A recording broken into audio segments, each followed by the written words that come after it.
The broadcast is now starting. All attendees are in listen-only mode. Good morning, everyone. I guess that is if it's still morning wherever you are.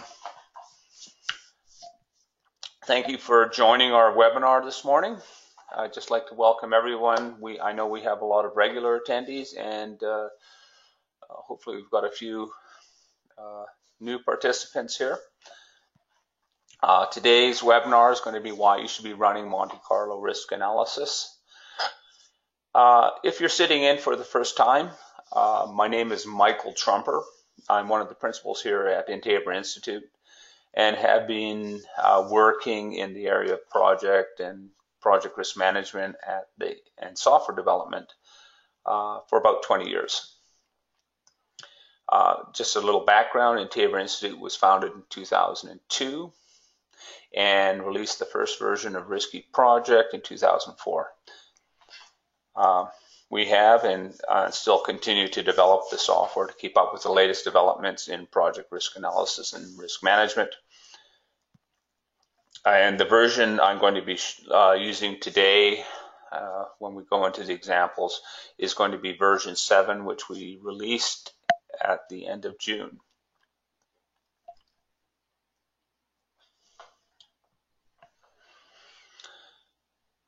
In general, our webinars are fairly informal. We like to cover popular topics or features that our users have asked us about. Today, we're going to look at how Monte Carlo risk analysis can improve your ability to deliver projects on time and budget. Obviously, for purposes of demonstration, I'm sort of giving simplified examples, but hopefully these ideas you can use them to, or one or two, or maybe even all of them, can be extended into your real life project management situations and help you with your risk analysis and risk management. Before we start, I just want to go over what's called housekeeping for the webinar.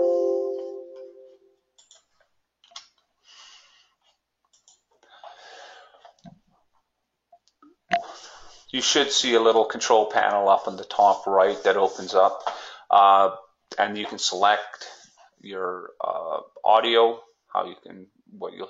We always recommend the mic and speakers with the computer, as it tends to be a bit better than perhaps the telephone is. There is a questions panel. Please feel free to ask questions, or if you have some issues with the broadcast, please let us know.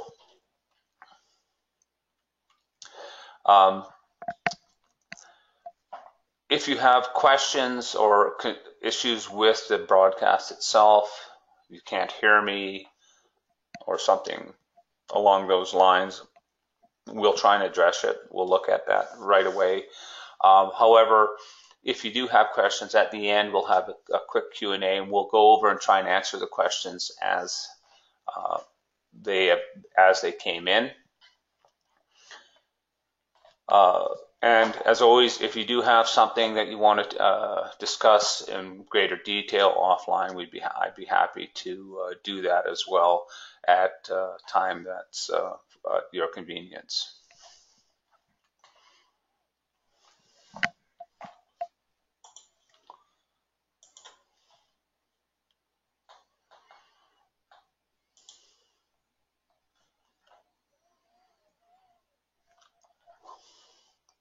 Oh, and there we go. We seem to have jumped.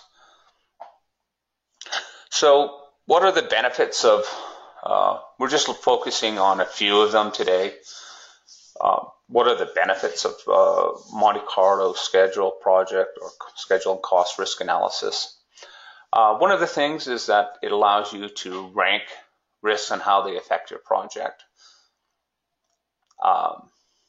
From the analysis, you can generate a risk-adjusted project baseline, and that can be that baseline can be predicated on any sort of level of the results on the basic certainty, and you can estimate project contingency.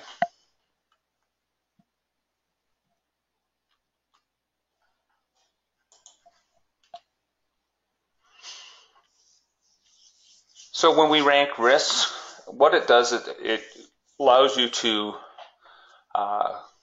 as long as you're using risk events from the risk register as part of your analysis, you want to be able to manage your risk based on the potential impact of your projects on your project.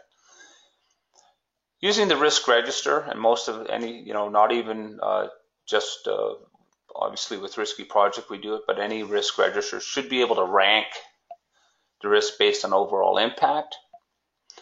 So if you have, when I say overall impact, it could be a combination of cost, schedule, and perhaps other indicators or categories such as performance or safety. Or you can rank them on each specific risk category. So you can see which risks are most important or have the most potential to impact cost or impact schedule or impact performance. And this is an easy and quick way to prioritize your risk control efforts. So one of the things that we always talk about is that you can have many risks, but you only have a finite ability, including resources and budget to be able to manage your risks. So you want to be able to prioritize the most important ones. So the first thing that we get out of this, one of the key central things that we get out of a Monte Carlo risk analysis is the ranking of the risks in your project.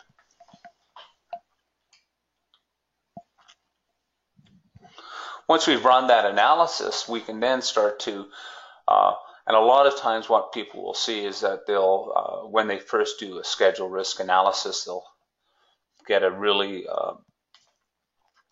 I'm going to say pessimistic view of their project, very, very low percentage chance, typically that they'll meet their original baseline because of the risks and uncertainties in the schedule.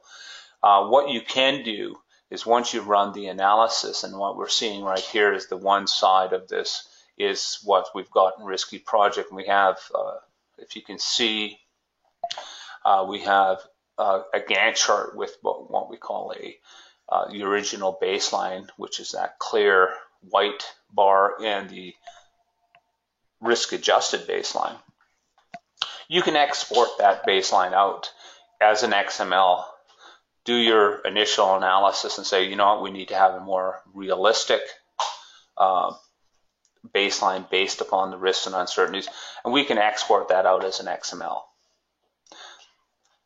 And that baseline can be based on any level of any percentile of the level of certainty that you're looking to have. It could be we call base, which is the mean. It could be P50. It could be something a bit, I'm going to say, more aggressive, lower level percentile, or it could be something higher. But you can set that, and you can do that as a standard practice.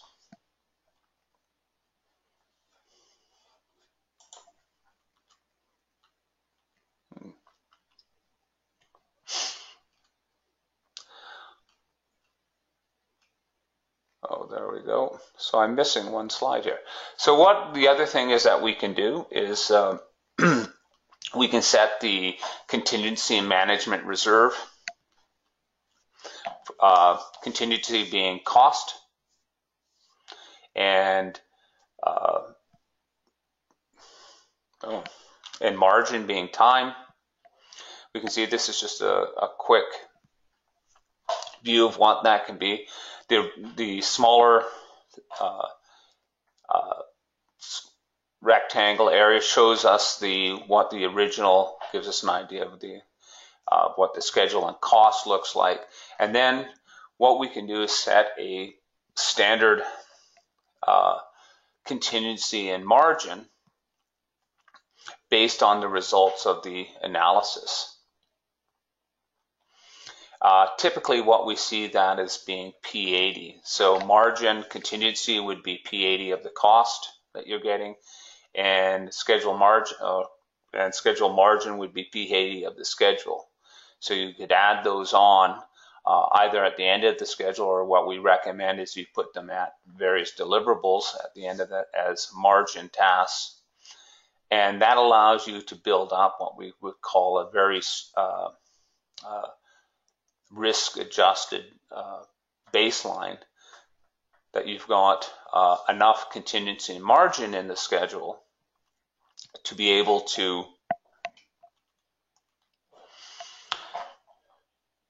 build up, to be able to deliver your projects on time and on budget. Now, one of the benefits of most projects, you'll see, is that they do, people do add contingency, they do add margin. But a lot of times that might be that they'll say when I give a presentation, they say, well, we already do it. I give 10%. You might hear, or you might, which is very typical. Someone might, if they're much more risk averse, they might be 20%. The problem is when you just give a flat rate of a percent of the project for either margin or contingency, is they're not based upon the risk that that project has, that individual project has. And so when we do our analysis, you could see that if we had a project, let's say, that had $1 million budget, 10% of that we'd give $100,000. Depending on the risk on that 10% could be either too little, which means you're going to be at risk of overshooting your budget, being over budget, or it could be too much. And a lot of times I'll say that that's a problem. People think, well, that's okay, because then we've got enough, we've got more than enough. But the reality is that if you have too much contingency and too much margin, it means that you're going to be having an inefficient use of scarce resources. Because if those are part of those resources and money is part of your contingency and margin, that you have to have those set aside. And it could be that if you're having too generous in that point, that you're not making the most efficient use of the capital that you have and the resources that you have that you set aside to make sure that you're going to be delivering on time and on budget. By using the results in the Monte Carlo in a consistent manner, P80, and it may change depending on your experience with it, you're always gaining a consistent level, accounting for a consistent level of risk based on your the risk model that you have. And that allows you to apply some consistency across your organization and make the most, again, make the most efficient use of your resources and budget while giving an adequate amount of, I'm going to call it, protection, to ensure that you have a very as good a chance as possible, within reason might be a better way to say it, of delivering on time and on budget. And what I'm just showing here is that what we often recommend is that the schedule margin, we have a deliverable here for, this is an example schedule that we have. And the margin is delivered at the end. We add that on to each WBS rather than having a margin that or contingency that is applied to the project as a whole. We apply it to various deliverables. And you can start to see that as we look at the analysis that comes out. We can get that contingency and margin. And as we complete those, and as they're executed and completed and delivered, we can retire that. And that means basically those resources and that budget, that financial budget, is then released and can be either applied to, again, the project whole or other projects that your organization has. So we're not holding them up till the end.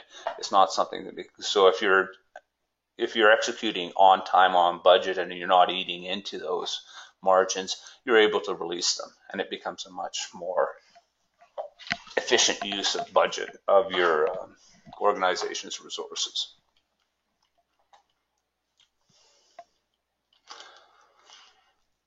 So just to give an example, as always, I'm just going to go into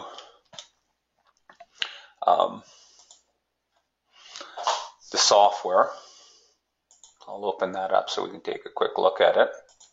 I've just created I hope everyone can see this,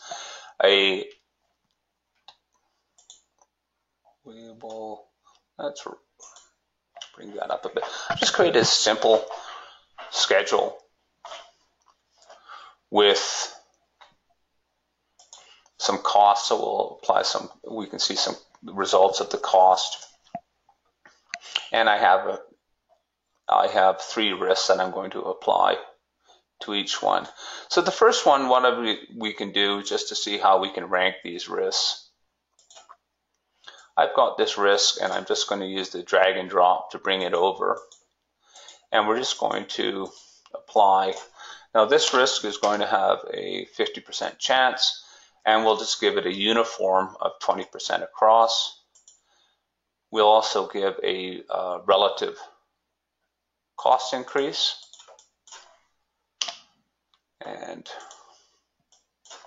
again, for simplicity's sakes, and we'll have one more that we have in here, and we'll call it a performance risk.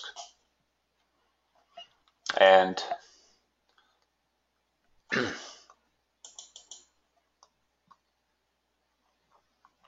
we'll just do that as uniform as well.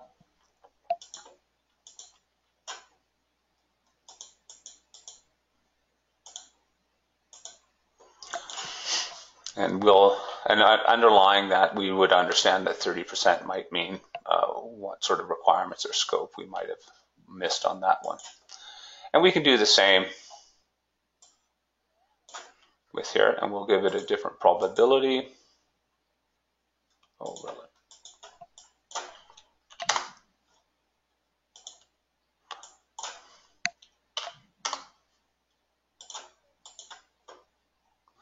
We're just going to do the same thing just to add. Oh, I've got a fixed cost. We'll do a relative because we have multiple activities.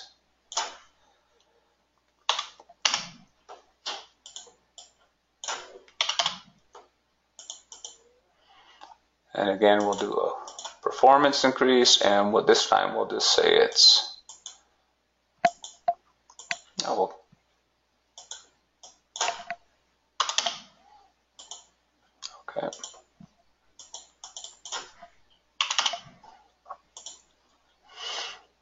And finally, we'll add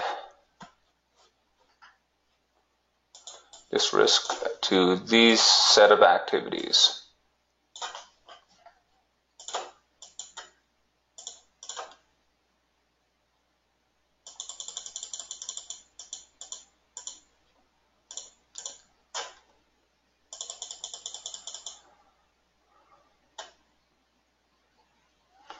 As we're doing each one as we're assigning it to multiple ones, we use a relative impact. If we had it on a single activities, generally we could use fixed, which would be an actual. So instead of percentages of those activities, cost and schedule, we could do it as a number of days or weeks or dollars that impact would have.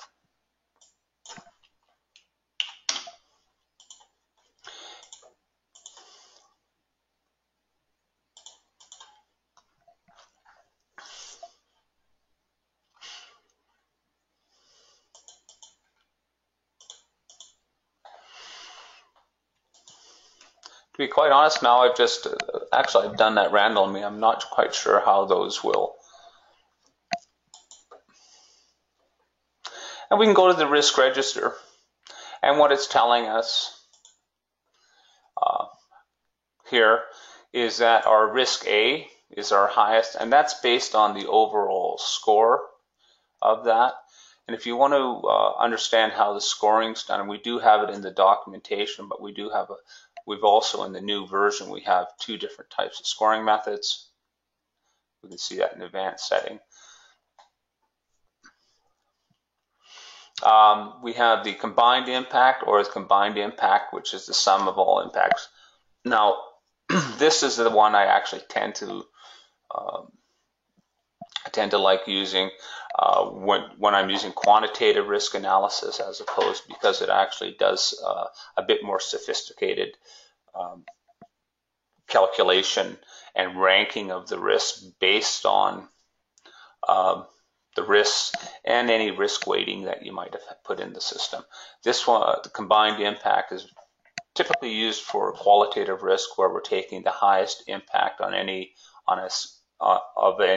category and times that by probability. So we only use one category to get the score, whereas the combined impact looks at all of the categories. We'll just say okay, and of course when I did that, yes, there we go. And it didn't actually change the ranking any much, but sometimes you'll see that. We can start to look at that. What that does is tells us, as we prioritize, we're going to prioritize risk A, risk B, risk C. So this is one of the outputs that we get from doing a schedule, sort of a Monte Carlo risk analysis using risk events. We can see how that affects that. And when we look at the result Gantt, which is basically showing us that risk-adjusted schedule, let's just we'll simplify that a bit. This is basically showing us the triangle. I'll just open that up again, just so you can see. Well, these are what we're looking at on the white bar here. Again, that's our original project schedule, which corresponds with this value here. The blue bar corresponds with our mean, or we call it. And the triangles that we have here are our optimistic start and optimistic finish time, pessimistic finish time. Now, one of the things that I didn't show earlier is that those are set here. So the optimistic is P30 in this, and the pessimistic is P80. And so we know when we look at this here, this is our P80 result versus our base or deterministic. We're also showing on here that we do have these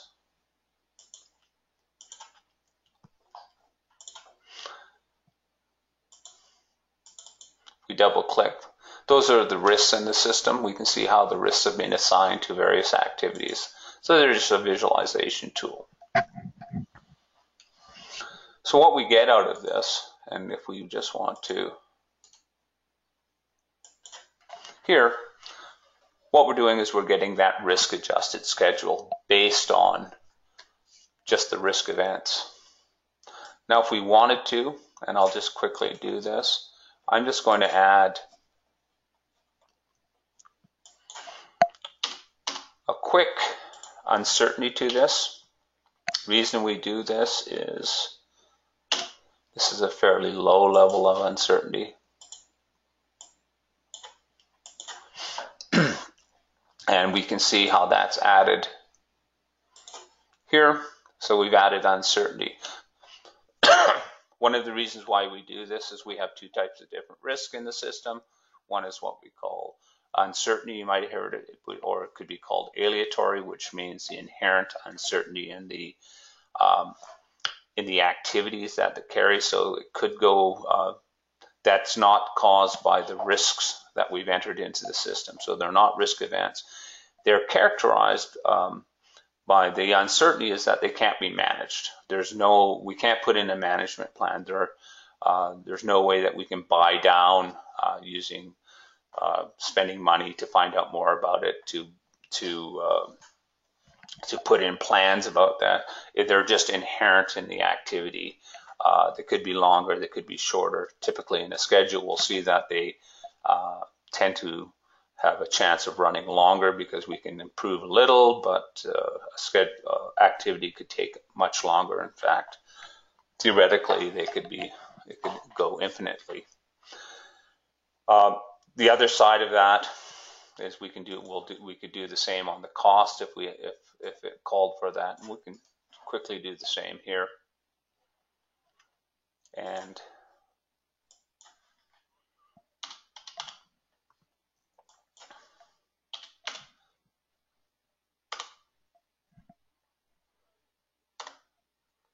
say that. We'll give that triangle. And we just added some uncertainty. So we're just adding, again, this is, again, unmanageable. And we have fixed costs in here, so these aren't time dependent. We don't have resources in this particular activity, in this particular project. And then we want to, when we run that simulation, we go to the analysis again, we can start to see the results of both the risk and uncertainty in the situation, in the activity. Now, once we've done that, I'm not going to go over about the risk planning part, about how we do mitigation within the system, but you can use the risk register as part of the risk management and reduce the risk. So from those risk events, the one thing is that they're manageable, and we can put in plans. We can avoid, we can transfer, we can mitigate, or we can accept. If it's mitigation or avoiding, we can then start to put in plans about how to minimize that. And we start to get this post-mitigated or risk where we have residual risk, because typically, if we're mitigating, we're not going to be able to completely eliminate that risk, but we're going to be able to put it down and manage it to an acceptable level. But once we've got that, it could be, if we look at the analysis, and this is at the project level,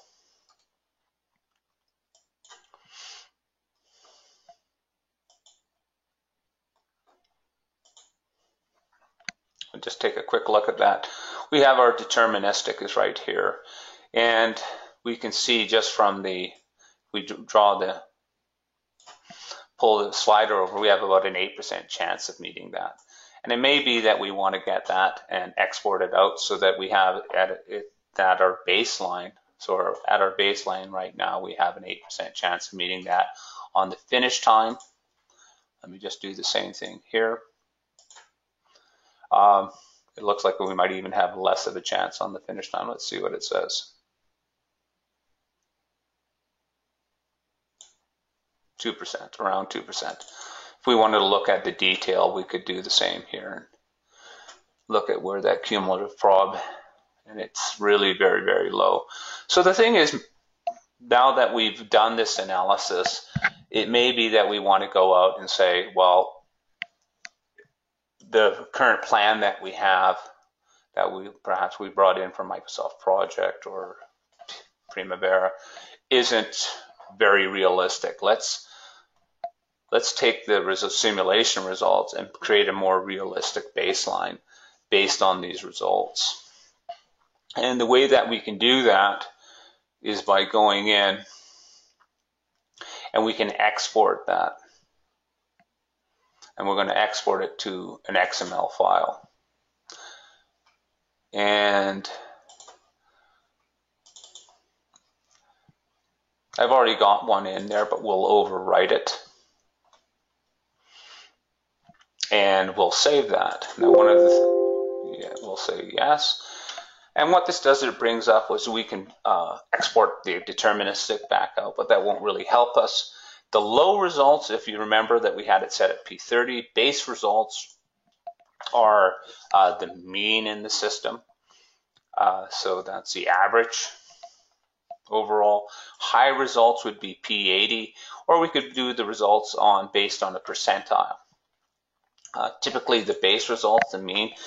One thing to realize is that the mean is a bit more conservative.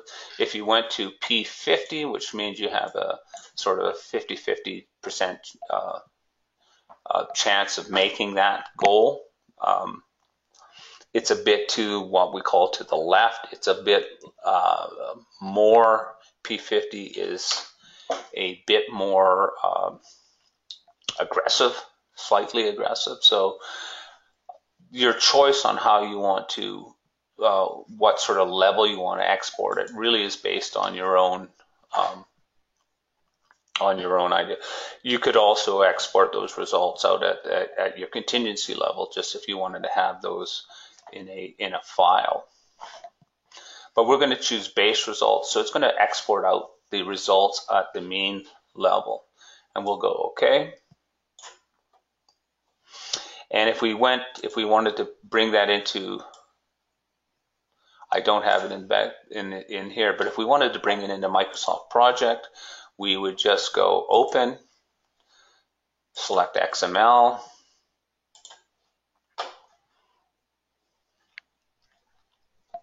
and here we have it right there. And we'll say it is a new project. And we've exported it out. So now we have our duration and we've exported all that data back out into Microsoft Project, and that can be used as the baseline. So we've been able to get that risk-adjusted schedule, a more realistic baseline, and being able to get it back into our scheduling software where typically the management, you can manage your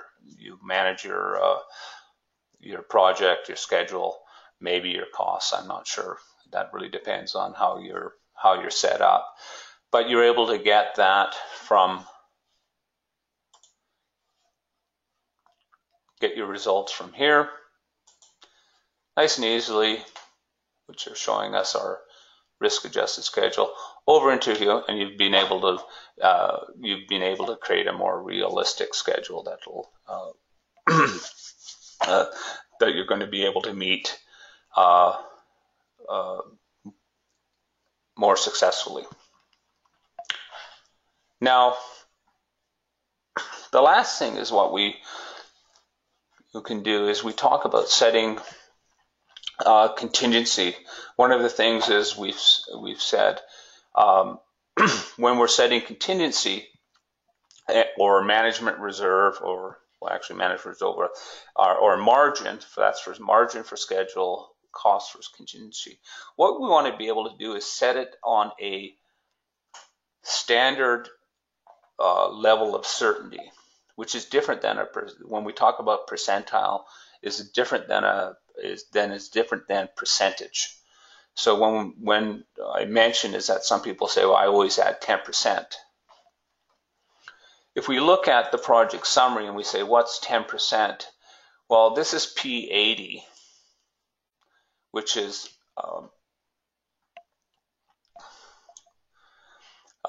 this is a P80 on cost. Now, our current schedule has there's that 8%. So if we were saying, well, or 9%, if we were saying, well, we're going to add 10% on chance of that, we'd be up to about, well, it's not really this, but if we wanted to add 10% onto the baseline, it may or may not reflect the amount of uncertainty in the schedule. In this case, it's fairly close, 3%. The thing is, if it's too high, too low, again, we're going to have a misallocation, or we're going to put ourselves in jeopardy of missing delivery dates or budget. So what we want to be able to do is take our contingencies and standardize them so that you can have a consistent method of doing that, and it takes into account both the level of risk that you have in the system, and you might have a lot more risks in this, which can create a wider variance, and the level of uncertainty that you have in the system for both schedule and cost. And once we run our analysis, and in risky project, at least in this one, but I'm pretty sure you could do it in most any other analysis tool. Once you look at that, we can go into the result GAN, and we can see here's our base, and here's our high. So these values here, and these are the values where the difference between the differences between the base, and most of the time we're going to set the margin not at the over down here, but we'll set margin at the bottom of each one of these tasks.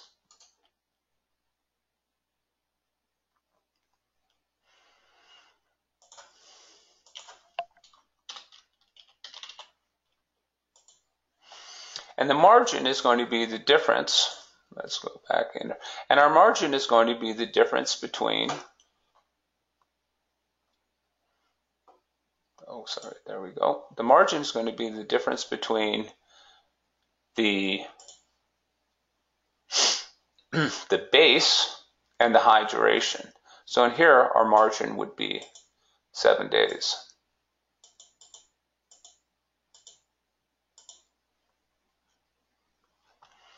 Again, I'm not going to put it in here. The margin I would pull out would then go to, this is just for demonstration purposes, but I'd start to insert the margin into my Microsoft project schedule. Typically, we don't want to run our analysis. So we could have margin there. Our margin is calculated from here, the high duration minus the base duration, and again here. And the same as we could do with contingency on the cost analysis.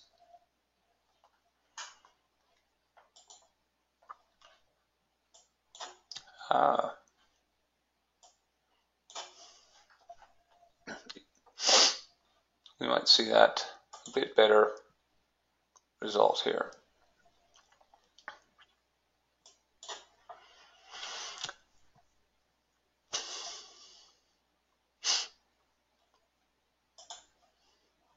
Okay, so on our, actually, I'm in the wrong side again.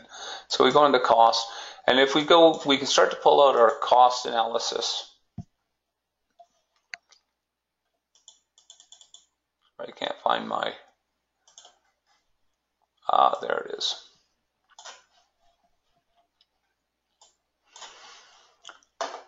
And on here, we can start to pull out our cost if we want to. Insert a column before we can go.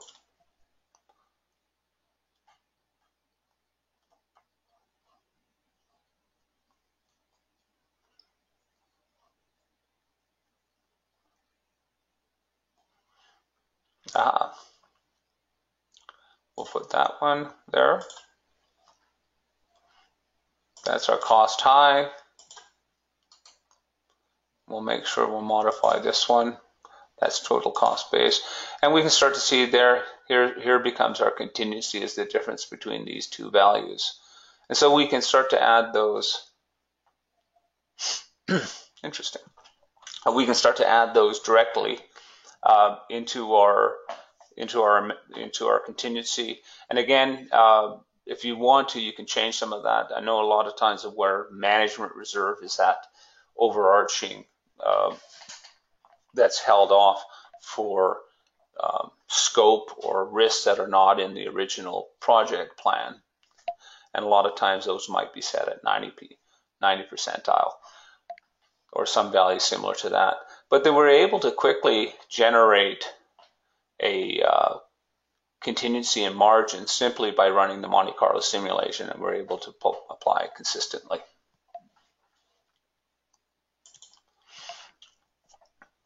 So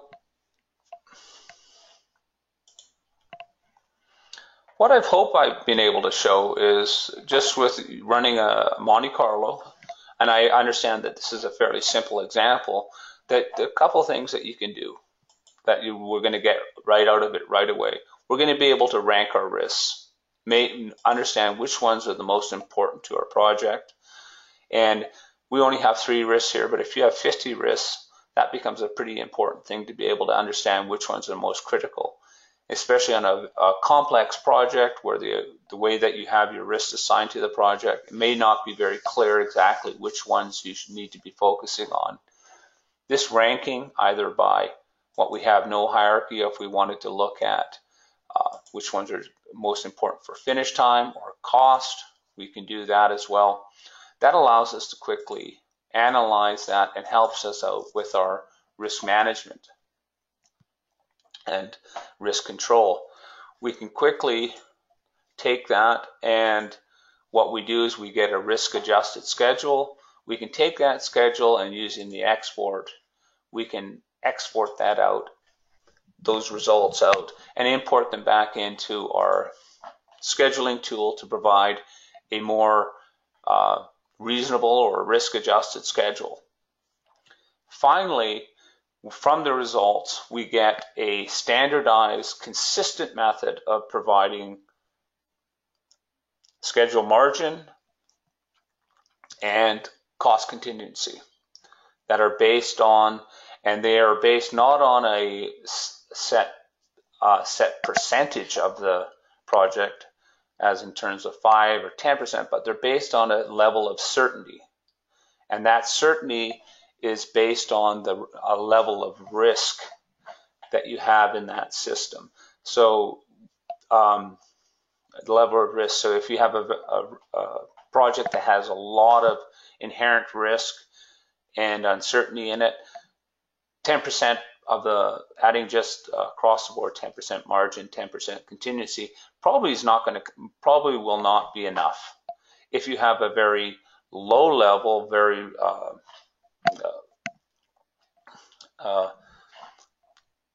well understood low level of risk in the project, something you've done hundreds of times, building a house, putting up a wall, instead, putting a sink in or something like that. They have a very low level. Putting in 10% might be too much, and then again, you're withholding those funds and those resources, so it's inefficient use. So what we're doing from this is being able to set a standardized method and of providing those values, putting in enough buffer into your program so you're covering those. You have enough contingency to cover risks and uncertainties without in a efficient and consistent manner. And you can see that just running that analysis within Risky Project, and like I said, I think most other software, the similar software, will be able to do this. You can pull that data out and very easily. And we provide that just by adding columns if you have to, but we can start to see that between here and here, we can start to see that we need at this one, we need about three days of buffer of schedule margin. If we wanted to put the margin in up here, which I would suggest for the entire delivery, again, we need about 10 or 11 days. And we can build that in, and it becomes a very easy and consistent method of building that into your project baselines. So with that, I'm just going to start to take a look at, we'll look at the questions. I see that we do have a few.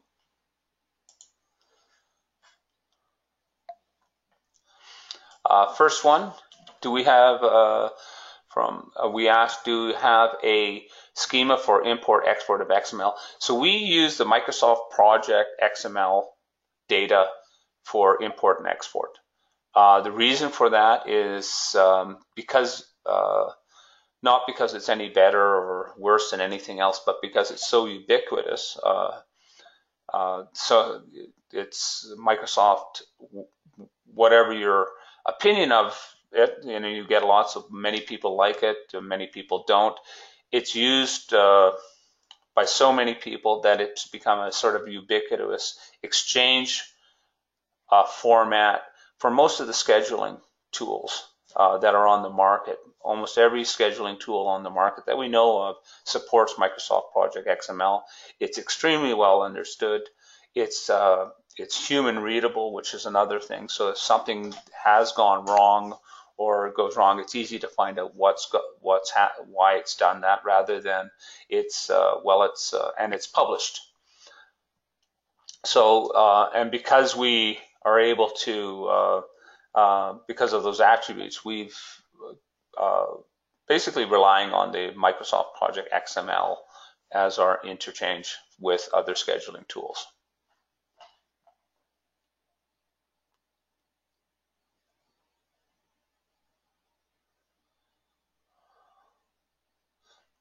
So I have one from that asks, scheduled contingency cost reserve as an outcome of the quantitative analysis with risky project.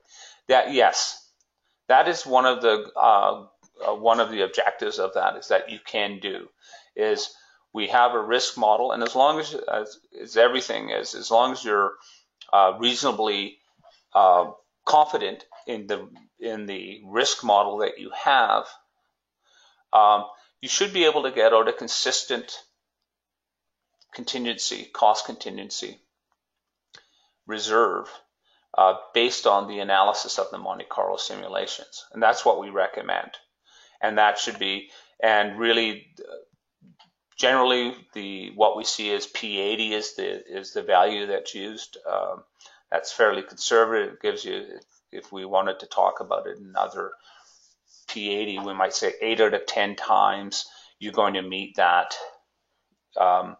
You will be able to deliver that project or program within that cost, which is, if you look historically across the on how projects are due, that's quite good, because what we can see from the research and experience is that most, a large percentage of projects are not delivered on time or schedule. So what we're trying to do is use the risk model to come up with a consistent method of providing adequate contingency and adequate schedule margin.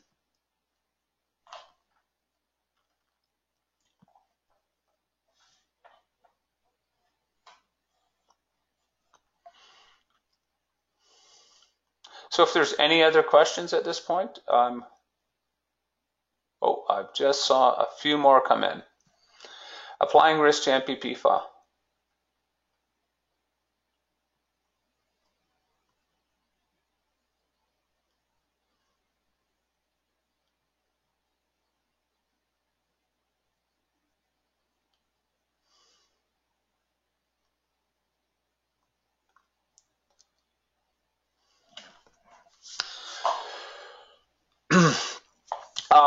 Applying risk to MPP file.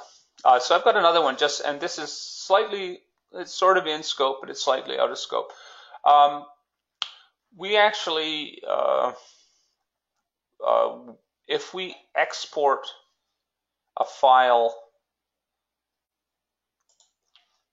from Microsoft Project, and I'm just gonna save this as a slightly different name here, just so that it understands it's a different file.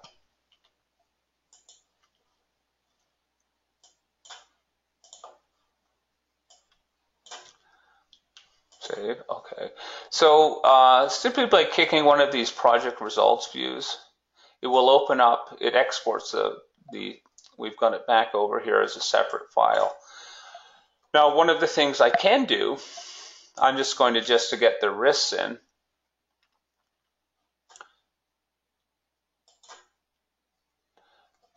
Now, hopefully we can find this quick access.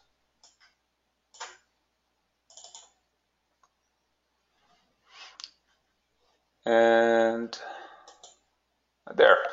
Okay, so what it's done is, I didn't save it, so it didn't. You can once I've created this file in Microsoft Project, I can export it directly to Risky Project. And what you see right here, if you can see this over here, it says go back to Microsoft Project. These project files are linked. And once I've set up the risk register within the project file, if in the next month, if I go back and update Microsoft project file and I want to run a simulation again, I would just open up the file in here, click this again, and what our algorithm does is it looks at the Microsoft project file. There's an area in the registry where whenever we export a file from Microsoft Project to Risky Project, it says, have we exported, do we have a record of exporting this project? And so it uses both the name and the location, so those have to remain the same. And it says, and if it's a yes, what it does is it looks at the existing Risky Project ALM file that it has, that is linked to that, and it runs an algorithm where it checks any differences between the two, and it updates the Risky Project file with the changes in the Microsoft Project file, but it keeps all of the risk assessment, the risk assignments. So if once you have that risk register set up, it will you can continuously update the Microsoft Project file and export it back into Risky Project, and the risk assignments that we call, which is basically you're assigning your risk to the project plan, are maintained. The only thing is that you have to, again, you have to keep the string, that identifier, which is the project file name and the location. So if it's in the C documents, my project files there, that it maintains that. So you have to maintain that name to keep that linkage going.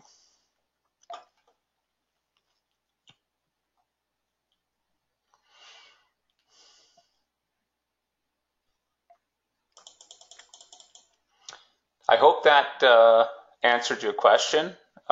So we can. The question was, is there a solution to permanently link risk with the updated MPP file? And yes, we do have that capability. And the one thing is that we always want to make sure that we maintain the naming, because that's the naming convention, is how we maintain that link.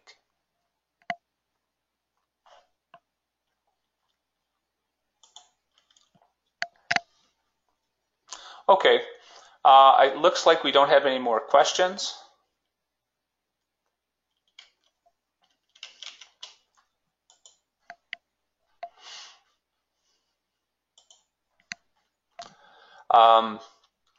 Any additional resources? These are the 3 books. The Project Think, which was, it's about almost 10 years old now. Project Decisions was released in 2014. And our latest book that came out, Project Risk Mate. And this is a very more prescriptive book. Rather than theory, it really talks about how do we do project risk analysis.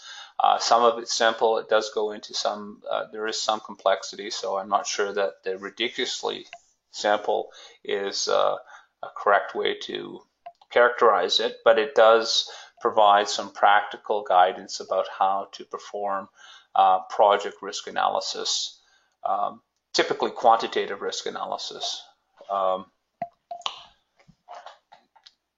as with any of the sort of the tools that are on the market. If you do have any questions, please feel free to contact me directly. As always, we do have white papers and articles that we're continually updating. We have a new set of online tutorials for the newest version available. And Project Decisions, that's our what we call our non-commercial site, projectdecisions.org, has links to our books, as well as many other links to other resources that are on the web that we try to keep as up to date as possible. Thank you for your participation, and if you do have any questions, again, please feel free to contact me. We will be posting a recording of this webinar on our site within the next 48 hours if you do want to take a look at it again. Thank you, and at that point I'll be ending the webinar.